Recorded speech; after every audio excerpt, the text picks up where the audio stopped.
Hello!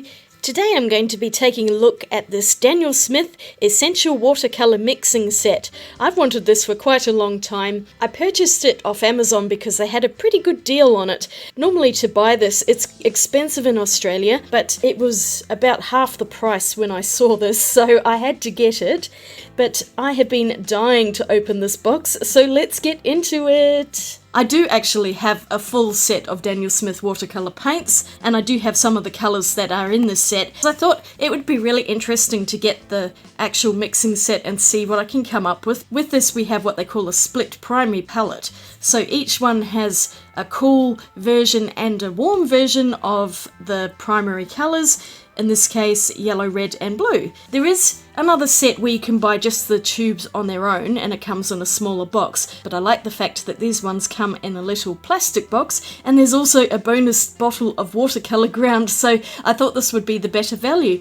So on the box it says 6 watercolour tubes that are 5mm each. There's a plastic travel case, the watercolour ground and a colour mixing guide, 9 pieces in total. And if we flip over, it says we can mix 36 or more colours from this set, plus create a paintable surface. I'm definitely going to have to try out this watercolour ground as well today, I think. So in here we have a little manual with some information on there. It says you can use the ground on plastic, cardboard, tin, wood, book and many more surfaces. Although it does take 24 to 36 hours to cure apparently, so I'm going to have to do this well in advance. That's all the French side. And here is the whole chart here. So I'm going to make my own mixing chart, I think, today. Let's get into the actual paint itself. That's such a cute little box that they come in. That's mostly what sold me on this set. You could technically use this as a mixing well, or even blob some of the paints into this itself and use it like that, so you just have the whole set in a little box, and that could be useful for travelling. I think this would be so super handy to have in a travel kit. So the colours that it comes with are Hansa Yellow Light, New Gamboge, Quinacridone Rose, Pyrrole Scarlet, Phthalo Blue and French Ultramarine. This is a really handy set of 6 primary colours split into 3 cools, which are the Hansa Yellow Light, Quinacridone Rose and Phthalo Blue, and the 3 warms, New Gamboge, Pyrrole Scarlet and French Ultramarine. I'll talk a bit more about that as we go along in this video. They're such pretty tubes, I hate to use them, they're so lovely. And the last thing in here is this Daniel Smith watercolour ground in titanium white. So if you paint on any surface, it's going to have a white layer on it. It does come in other colours. I've seen a transparent one, pretty sure there's black, and I think there might even be some toned ones like a creamy or tan colour. But white is usually just the easiest one so that you can paint on a white surface with the watercolours. So it can be used on both absorbent and non-absorbent surfaces, canvas paper, plaster, hardboard, glass, plastic, metal. Non-absorbent surfaces should be abraded or use a bit of sandpaper just to rough it up a bit before you stick the stuff on, because I know from experience that when you have a very smooth non-absorbent surface, a lot of things will tend to come off, and I will show you that in just a moment. In fact, I'll show you that right now.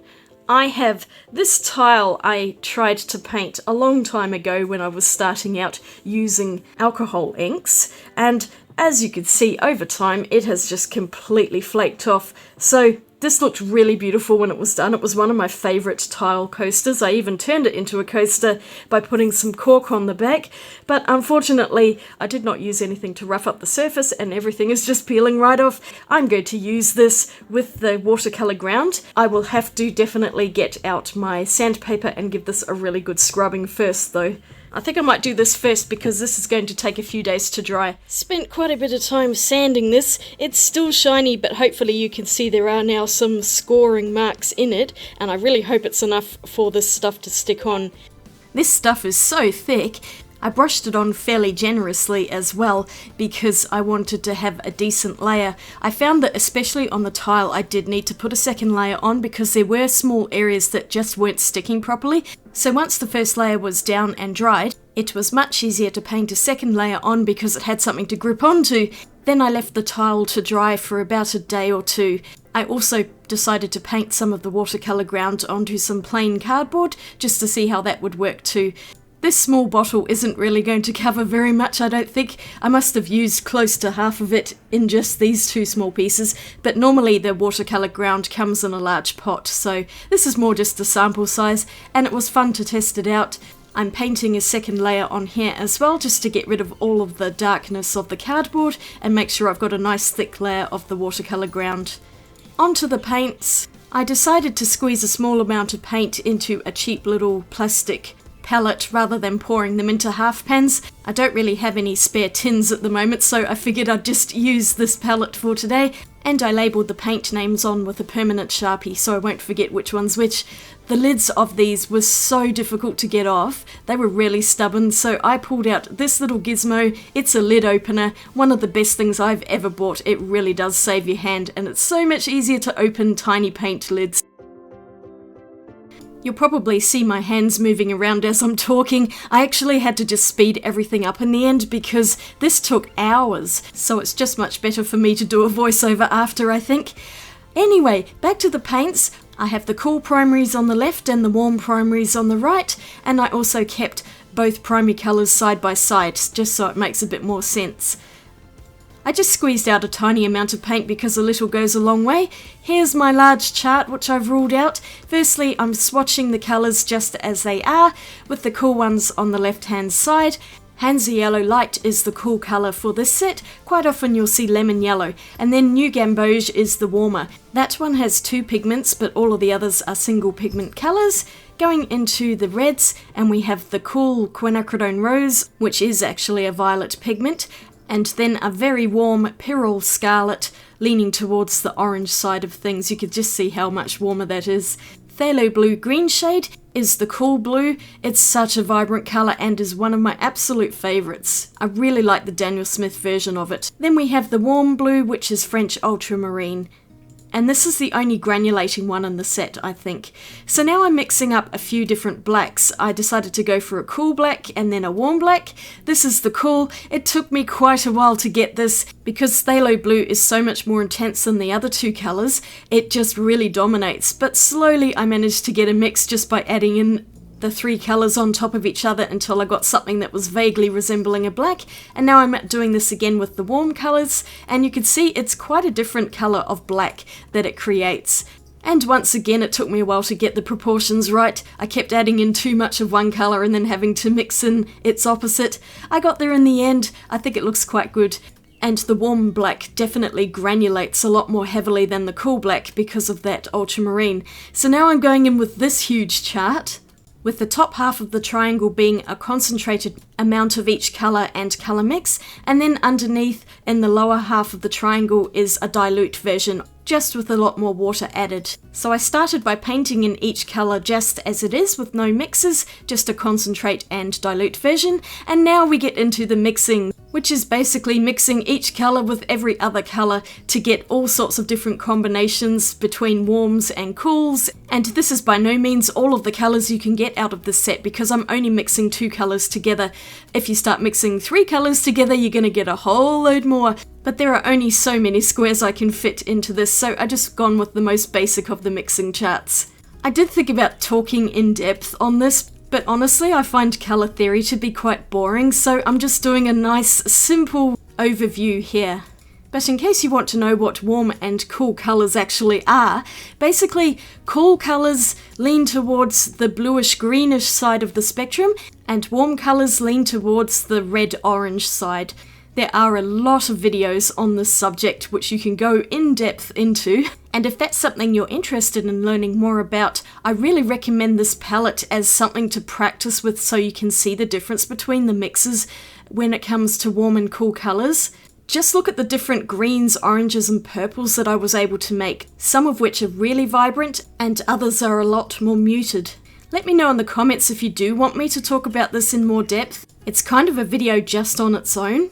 But for now, here is probably the most basic chart you can make with this split primary set of colours. I haven't even gone into browns or anything like that, but at least I did make a couple of blacks. It occurred to me later that I should have made one with a mix of all 6 colours. Oops, I totally forgot to do that. Anyway, I'm going to do a couple of paintings with this set using only these paints, and we'll see what I can come up with. This first painting here, I wanted something bright so that I could use all of the primary colours and really showcase them. I decided to go for a macaw, which is a very bright coloured parrot, and it's from a photo I took a few years ago. I wanted to take advantage of the fact that I could use both cool and warm primaries in this painting and also get a combination of different secondary colours with cool purples, oranges and greens along with warmer versions. I find that warm yellows and reds make the best and brightest oranges because orange is a warm colour. A cool yellow and blue will make the best and brightest green because green is a cool colour. And then purple can kind of go either way. It's sort of in between a warm and a cool depending on whether it's got more red or more blue. Quinacridone rose and phthalo blue make a really bright, vibrant magenta purple, and those are both cool colours. But quinacridone rose mixed with ultramarine also makes a stunningly granulating purple, and there is actually a separate mix in the Daniel Smith range called Rose of Ultramarine, and it's such a gorgeous colour. It's a convenience colour, but you can actually mix it just from this primary set. Although I do actually have a tube of it because I'm way too lazy to do that all the time.